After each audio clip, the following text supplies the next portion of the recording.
மேலும் நபியே, இறை நம்பிக்கை கொண்ட பெண்களிடம் கூறும், அவர்கள் தங்களுடைய பார்வைகளை பேணிக் கொள்ளட்டும், தங்களுடைய வெட்கத்தலங்களை பாதுகாக்கட்டும், தங்களுடைய அழகை வெளியில் காட்டாதிருக்கட்டும், அதிலிருந்து தாமாக வெளியே தெரிகின்றவற்றை தவிர. மேலும் தங்களுடைய மார்புகள் மீது தங்கள் முன்றானையை போட்டுக் கொள்ளட்டும். தங்கள் கணவன்மார்கள், தங்களுடைய தந்தையர்கள், தங்கள் கணவன்மார்களின் தந்தையர், தங்களுடைய மகன்கள், தங்கள் கணவன்மார்களின் மகன்கள், தங்கள் சகோதரர்கள்,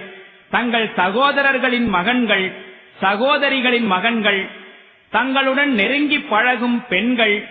தங்களுடைய ஆண் பெண் அடிமைகள் மற்றும் தவறான வேட்கைகள் இல்லாத தம்மை அண்டி வாழுகின்ற ஆண்கள், மேலும் பெண்களின் அந்தரங்க விஷயங்களைப் பற்றி எதுவும் தெரிந்திராத சிறுவர்